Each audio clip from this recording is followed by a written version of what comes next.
これめちゃくちゃ興味深いですよ、この話。びっくりしました。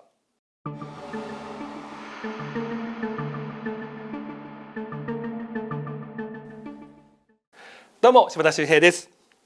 始まりました島田秀平のお階段巡り。皆さん今回も見ていただきましてありがとうございます。チャンネルメンバーシップの方もあります。ぜひ皆さんね、お願いいたします。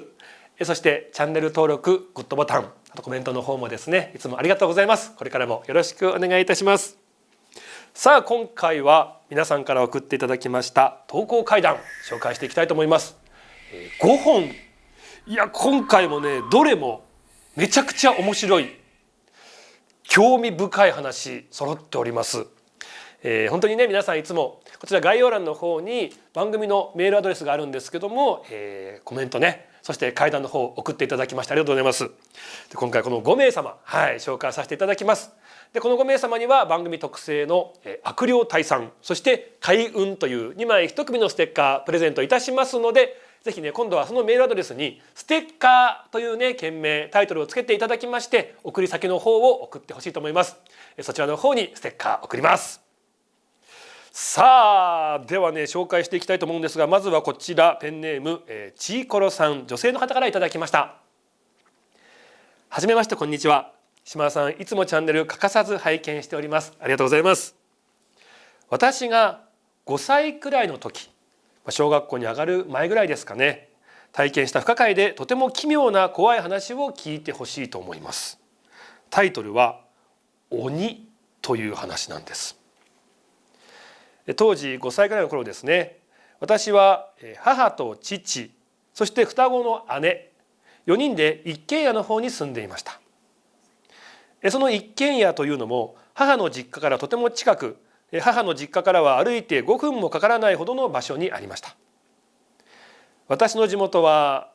都内に比べるとほとんど何もなく、ポツンと一軒のコンビニがある程度、ちょっと寂しい場所だったわけですよね。とある日の夜なんです。その日、父は仕事で不在でした。私たち姉妹と母が家にいると、母のガラケーがピロンピロンとなり電話がかかってきたんです。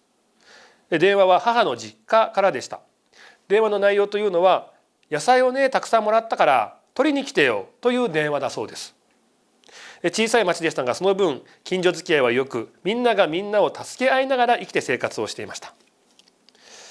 時間として夜の11時、23時を回っていましたが、母は実家との距離も近かったので、今からばあちゃん家に野菜取りに行ってくるから2人で待っててね、絶対に誰か来ても開けちゃダメだよと言い、徒歩で家を後にしたんです。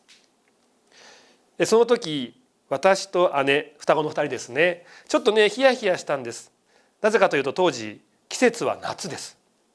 毎年夏にやっている怖い番組を見終えたばかりだったからなんです。母が出て行った後、家中の部屋の電気をつけまくり、母が出て行った後、家中の部屋の電気をつけまくり、2人でリビングのテーブルにピタッとくっついて、他の番組を見て気を紛らわせていました。すると、ピンポーン。母が出て行って1分も経たないうちに家のチャイムが鳴ったんです。姉と2人で顔を見合わせ、一瞬「ん?」となりながらも、お母さんが何か忘れ物をして戻ってきたのかな、そう思い、しばらく姉と顔を見合わせていたんです。そしてなぜか2人して2人ともママじゃないよね、そう思ったんです。でも玄関の前に誰かが立っている。しかもまたまた直感なんですが、2人でこれは人じゃないかも、そう思ったんです。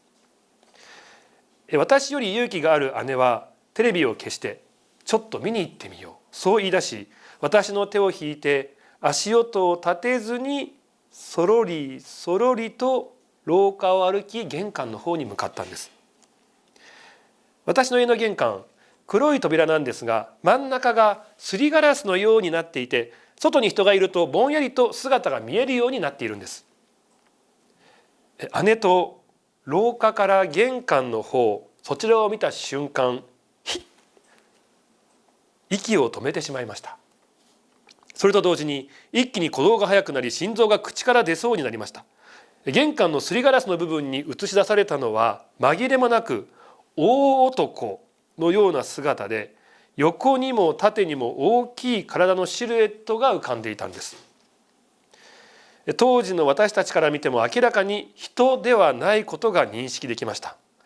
ならば何なのか。そう、鬼。私たちはそれが鬼にしか見えませんでした。いや、すごい話ですよね。私と姉は息を殺し、また音を立てずにその場から無言で立ち去り、リビングに戻りました。そして二人して正座をして顔を見合わせますが、お互いに一言も話さず、母が一刻も早く帰ってくるよう願いながらただただ待ち続けました。その間も玄関からの気配消えないんです。しかしもう30分ほど経ったというのに母も帰ってきません。あれからチャイムは鳴りませんが、何者かにこの家を取り囲まれている、そんな気がして鳥肌が止まりませんでした。そこでやっと姉の方が「ねえママ遅くない？」と声を出したんです。私も「うん」とうなずき、母に電話を試みましたが動けず、そんな余裕もなくただただ怖さに耐えるしかなかったんです。それからまた数分が経った時、姉が急に立ち上がってもう一回玄関を見てくると言い、静かに玄関の方に行きました。大丈夫かなと思いつつ待っていると、すぐにリビングに戻ってきて「もういないよ」とそう言ったんです。よかった、そう思いながら二人して脱力をし、一瞬にして体の力が抜け、母に電話と思った瞬間です。いるよ。リビングの隣の廊下の中庭、外ですね、中庭の方から、そこからおじさんのような、でも低くドスの効いたような声で、少し加工してぼかした感じの声のような、そんな明らかにこの世のものではない不気味な声が聞こえたんです。いるよ。その瞬間、二人して悲鳴を上げ、玄関に向かって外に出ようとした時、ガチャガチャガチャガチャ、キーッと玄関が開けられ、あんたたち何してんのと母が慌てた形相で家に入ってきました。私たちは大泣きしながら母に抱きつき、事の経緯を話しました。すると母は言うんです。10分前くらいには家に着いていた。着いてたんですね。実家の方に行って野菜をもらい帰ろうと思った時に、なぜかものすごく嫌な予感がしたんだ。何者かが家に侵入しようとしている。子供たちが危ない、そう思って野菜をもらった後走って帰ってきたそうなんです。そして家に着く。でもなぜか外から見て家の中真っ暗で、何かその自分の家だけ他の家と違う感じがしたんだと。そして不思議なことに玄関の鍵を差し込めなかった。鍵をグッと入れて開けたいんだけども差し込めない。開けて開けてと玄関を叩いても子どもたちの反応がない。まるで自分の家ではなく空き家を訪れているような感覚だったそうなんです。その時、母方の先祖代々で受け継がれてきたこちら、これね、なんか解く、なんか呪文を解くみたいな、呪いを解くみたいな、なんかそういった呪いの、解くような呪文、これが、あるそうなんですが、これを唱えたところ、家の中が一気に明るくなり電気がつき、今だと思い鍵を差し込んで中に入ったら、子どもたちが大泣きをしてきて飛びついてきたということなんだそうです。これ信じられないかもしれませんが本当の話です。実はうちの母方の家系は先祖代々霊能力を受け継いでいるそうで、母にも見えることが時々あるそうなんです。そして母は最後にこう言いました。玄関に大きな足跡があった。鬼がいたのかもしれない。二人が本当に無事でよかったと。あの時5歳だった私たち、もう23歳になります。あの日の出来事は一生忘れないと思いますという、鬼のようなものが家に訪れてきたというとても怖い話ですね。これ何なんでしょうね。お母さんがいなくなったその瞬間だけ、その異世界から本当にね鬼のようなものが来ていた時だけ、なんかこの家っていうのがその現実世界から切り離された場所にもう連れて行かれてしまってたのかもしれないですよね。だからお母さんからずっともうそこには入っていけないっていうね、これ本当に玄関開けなくてよかったですよね。なんでしょう、その呪文を唱えるまでの間、もう電気も消えて本当にこう家が家じゃないような感じだったっていう、その瞬間ってやっぱそこに家はなかった感じがしますもんね。その呪文によってまた現実世界にこうつながって帰ってこれたってことなんでしょうけども、いや鬼、日本三大妖怪の一つでね、昔からいろんな伝説がありますけども、何かやっぱりこう異世界から来る不思議な存在、その形が鬼のような形をしてるんでしょうかね。いやー、5歳だった頃の話、とてもね、怖い話を送っていただきました。ありがとうございました。続きましてこちらですね、親父おばさん女性の方から送っていただきました。ありがとうございます。いつも拝見しています。怖い話が小さい頃から大好きな40代の女ですありがとうございます。これは今でも何だったんだろうなと感じるようなお話で、ぜひぜひ聞いていただきたいんです。これめちゃくちゃ興味深いです。この話びっくりしました。昔見た映画ゴーストってありましたよね。ニューヨークの幻、めちゃくちゃ名作で僕も何回も見ましたけども、そんな映画みたいな世界があるのかな、そう思ったお話なんです。今から15年くらい前です。当時配属されていた病棟で働いていた時のこと、看護師さんをねされてたんですね。そこはがんの末期の患者さんが入院をする、そういった病棟でした。ある日、私が担当していた患者さんは働く世代でまだまだお若い方だったんですが、がんの末期症状であり食事も取れなくなってしまい、一日の大半を寝て過ごす時間が多くなっていました。もういつ息を引き取ってもおかしくない、そんな状況だったんです。しかし今すぐにどうこうなるというような感じはなかったと私は記憶しています。この日、患者さんの配偶者の方がお見舞いに来ていたんです。ただ患者さん、配膳した昼食もほとんど食べられず、私と配偶者さんで患者さん3人で少し会話をして、しばらくすると患者さんはうとうととしてきました。そんな中、この患者さんが突然言ったんです。ねえ、何か眩しいよ、電気消してよ、そうボソッと言ったんです。何言ったんだ、そう思っていると、また患者さんが今度は大きな声で言いました。ねえ、眩しいよ、電気消してと言った後、その後静かになりました。病室とはいえ、昼間だから電気もつけてはいませんでしたから、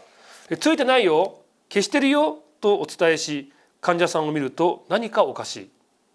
い。よくよく見ると、なんと患者さん、息を引き取っていたんです。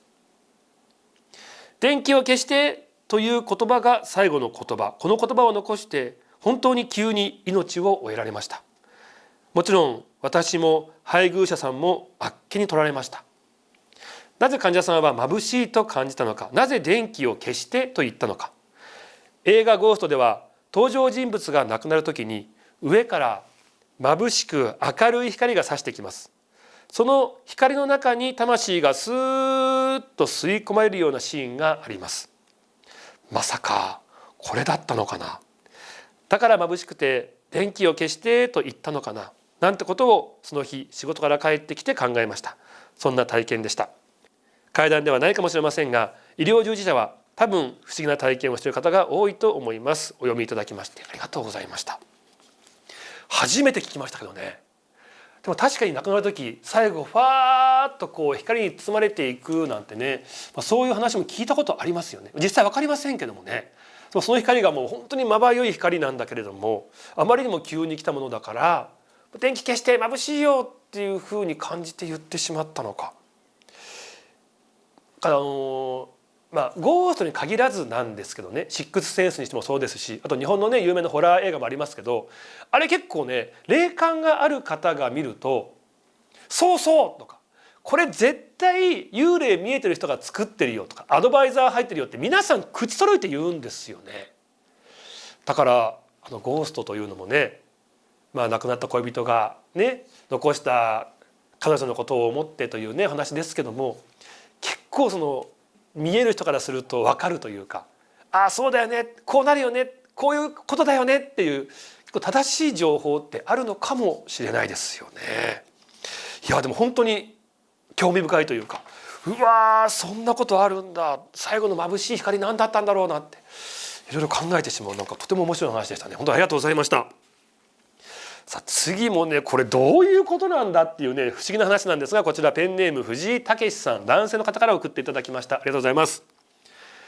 私は子供の頃から霊感があり、他の人には見えないものが見えることがよくありました。あれは高校生の頃です。放課後に買い物に行こうと人通りが多い駅前を歩いていました。人がいっぱいいたんですね。するとこの人混みの20メートルほど向こう、その向こう側の奇妙な存在に気がついたんです。それは全身黒ずくめの服装の男で、なんと身長が3メートルくらいあるんです。明らかにおかしいですよね。普通こんな人がいたらみんなびっくりするはずなんですが、誰も気づいていないんです。あ、これ他の人に見えてないんだ。そう思い私も知らないふりをしてその黒ずくめの男の横を横切ろうとしました。その時です。黒ずくめが私の方を見ながらじーっと見てきてこう言ったんです。藤井武。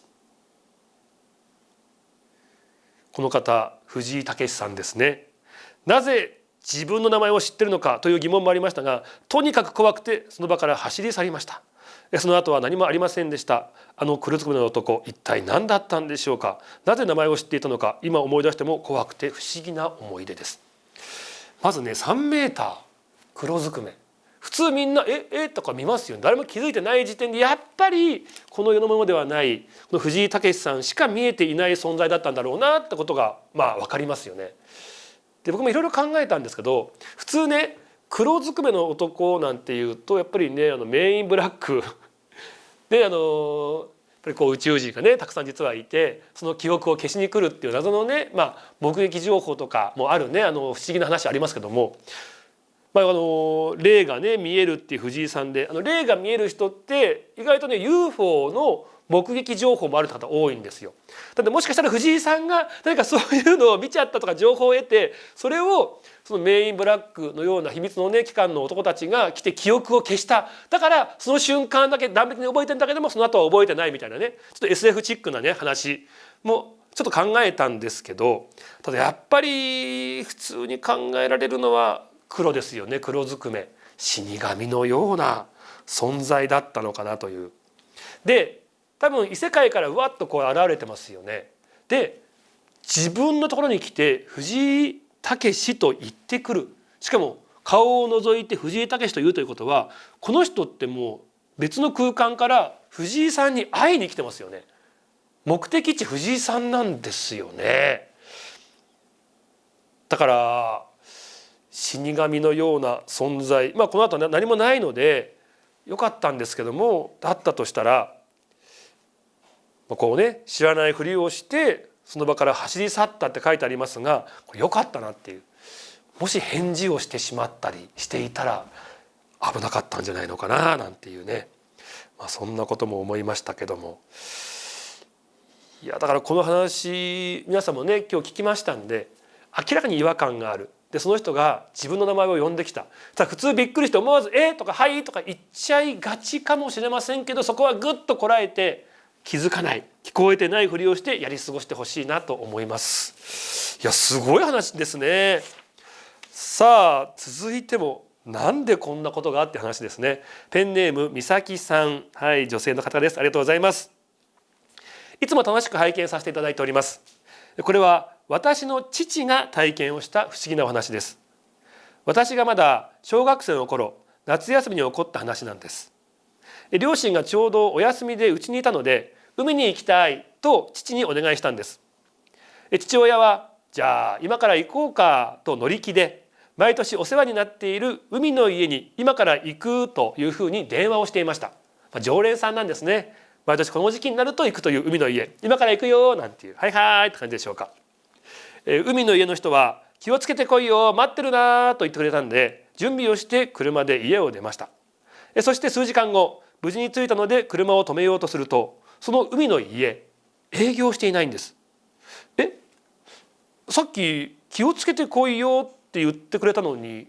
なんでと思いつつ、隣の海の家お店の方にここに海の家あるはずなんだけど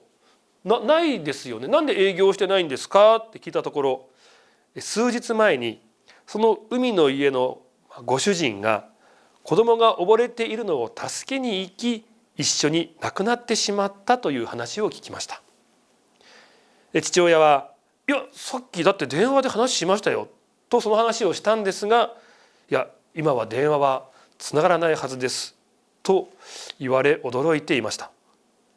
この話、友達にするとみんな怖いとも言いますが、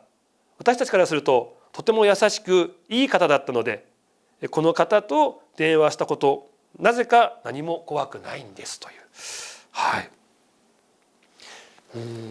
もうねそこにはお店はなくて、だからこそそのね、場所に電話がつながるはずもないし、でその方と電話で話せるはずもなかったんですよね。数日前にはもう亡くなってしまわれてるっていう。でもね、また今年の夏もってことで電話をすると、はいはい気をつけてこいよ待ってるなって電話で話したわけですよね。なんでしょうね、やっぱりこう1年に1回しか会わないのかもしれないんですけども、毎年毎年こう会う方たちってその1年のね1回だからこそ、もしかするとこう頻繁に会う人以上にその1回の出会いっていうのを楽しみにしていて、ですごくこうつながりが深くなっているのかもしれないですよね。でお互いになんですけど、その1年に1回の出会いを楽しみにしているのかもしれないなっていう、そんな中で今年も来てくれ、楽しみにしてくれてるって思ってるからこそ、もう実は亡くなってしまってるんですが、そうやってこうね、お話をしてくれたのかなとか、あとはこのね海の家の方、もう亡くなってるはずなんですけども、言った言葉が気をつけてこいよ、待ってるなって言ってるんですよね。だから自分はもう亡くなっていることも分かってるから、気をつけてこいよ待ってるけども、でも実はもう自分はいないんだっていうことをね、そこで知ってほしいっていうね、毎年来てくれてるこのご家族に対してね、で来ないと分かりませんからね、何かそのことを伝えるためにも気をつけてこいよ待ってるなっていうふうに言ったのかなとか思うとね、確かにもう怖いとかよりも本当にこの1年に1回しか会わない関係性だけでもとても本当に深いつながりのあるね関係性だったんだなというのがよく分かりますよね。ありがとうございました。さあ、最後です。こちらじゅんじゅんさん、女性の方からですね。はい、こちらですね、20年くらい前の体験なんです。私の父は小さいながらも会社を立ち上げて頑張っていました。しかしですね、3兄弟、私たちは姉、兄で私というね3兄弟なんですが、その末っ子の私の結婚が決まりまして、今の夫と初顔合わせの後1ヶ月後には父がですね突然会社で倒れて病死をしてしまったんです。3人兄弟でね末っ子のね、このじゅんじゅんさんの結婚が決まったっていう、そこはねお父さんも見れたんですけども、その初顔合わせの後1ヶ月後に病気で亡くなられてしまったわけですね。その後結婚をとても楽しみにしていた父の願いを叶えるために入籍を先にして、で式の方は遅らせるという感じ、とりあえず籍は入れましたと。それから 1,2 年ぐらい経った頃でしょうか、父が自分の夢に出てきたんです。生前私は仕事の関係で深夜2時過ぎに帰ることが多く、家に帰って軽い晩酌をしてまた朝出かけるということがよくありました。大変ですね、夜遅く帰ってきて朝早くっていうね。その時父はですねよく起きてくれていて、私の愚痴を聞きながら缶ビールを一緒に開けて付き合ってくれていました。2時3時に帰ってくるのに娘のね晩酌に付き合ってあげてるって、すごく優しいお父さんだったんですね。その時の風景が夢に出てきたんです。父はダイニングテーブルの椅子にゆっくり座りながら片手でビールを開けています。父が言うんです。なあ〇〇、自分ですね、自分の名前です。なあ〇〇、俺はこのままでいいと思うんだけどな。お前はどう思う？私はって言いながらビールを飲む。こんな夢。俺はこのままでいいと思うんだけどな。どう思う？そうだねみたいな。ただね、これ3日連続でこの夢を見たんです。同じ場面、そして同じセリフなんです。父が亡くなった後、実家に帰った際ですね、そういえばこの前父さんが夢に出てきたんだ、そしてこう聞くんだよ、しかも3日連続だったんだ、不思議だよね、話をすると、ちょうど居合わせた兄が私に「でお前はそれお父さんに何て答えたの？」と聞くんです。私は本人がいいんならそれでいいんじゃないと話したと言っていました。お父さんが「俺はこのままでいいと思うんだけどな、お前どう思う？」いやそれは本人がいいんだったらそれでいいんじゃない？その時兄と母が顔を見合わせ肩をすくめていました。それから 1,2 週間が経った頃、兄から電話があったんです。姉、お姉さんもいますけどもね、お姉さんが子供2人を連れて離婚すると言うんです。兄は亡くなった父に代わり離婚のための手伝いをしていたそう。私は結婚し妊娠中ということもあり、全部はっきりするまでは黙っていこうということで、母と姉とで話をしていたとのことだったんです。私の夢の話、ちょうどその頃なんです。そして転居先ですね、相手と離婚した後ですね、その相手に秘密裏に住む場所なんかも決めていた時だったそうなんですね。で兄はですね、お前の話を聞いて親父はその離婚に反対しているのかなと思ってたと。だから父が反対をしていても助けてやりたかったんだと話してくれました。結果今姉は離婚もしたんですが、その後幸せに暮らしています。怖いというか、お父さんは心配をしてくれてるんだなと、そう思えた出来事でしたということなんですね。だからお姉さんがお子さんを連れて離婚をするっていう、きっとそのことがですね、亡くなったお父さんはすごく心配だったんでしょうね。でお父さんからすると、もしかすると俺は離婚なんかしなくても大変だからさ、このままでいいと思うんだけどなって、でもお父さん自身も悩んでいた。でそれを聞いたこのじゅんじゅんさんが、いやでも本人が言うんだったらそれでいいんじゃない、本人の気持ちを優先してあげてっていう言葉だったんですよね。でもお父さんもということで3日連続ね、そんな夢を見たってことなんですけども、結果ね、どっちが正しいもないですけども、ただやっぱりね、今お姉さんは幸せに暮らされているっていうね、そういうことで、お父さんはだから結局亡くなってもお子さんたちのことをですね、すごく心配している。でやっぱりどれが正しいってね、わからないけれども悩みながらも、お父さんお母さんっていうね、親御さんたちっていうのは子供のことをずっと何がいいんだろうな、自分はこう思うけどな、でもこうかなこうかなってね、すごく考えてくれてるんだなっていう、なんかこうしろじゃなくって、すごくこう考えてくれてるっていうのがね、また深い愛情を感じるなと思って、とてもあったかい気持ちになりました。本当にね、素敵なお父様ですね。じゅんじゅんさん、ありがとうございました。さあ今回ね、この5名の方、お話を紹介させていただきました。こちら概要欄の方にメールアドレスがあります。そちらタイトルにステッカーと書いてですね、ぜひ送り先こちらの方に送っていただければと思います。そして、皆さんそちらですね、メールアドレスの方に今後ともぜひ、投稿の怪談送ってください。ぜひぜひお願いいたします。お待ちしております。さあというわけで今回はもう素晴らしいお話でしたね。本当になんか皆さんやっぱりいろいろな体験されてるんだなっていう。でこれが埋もれてしまってるってもったいないな。今回ね教えていただけてよかったなという気持ちでいっぱいです。ぜひこれからもよろしくお願いいたします。というわけで以上、島田秀平のお階段巡りでした。ありがとうございました。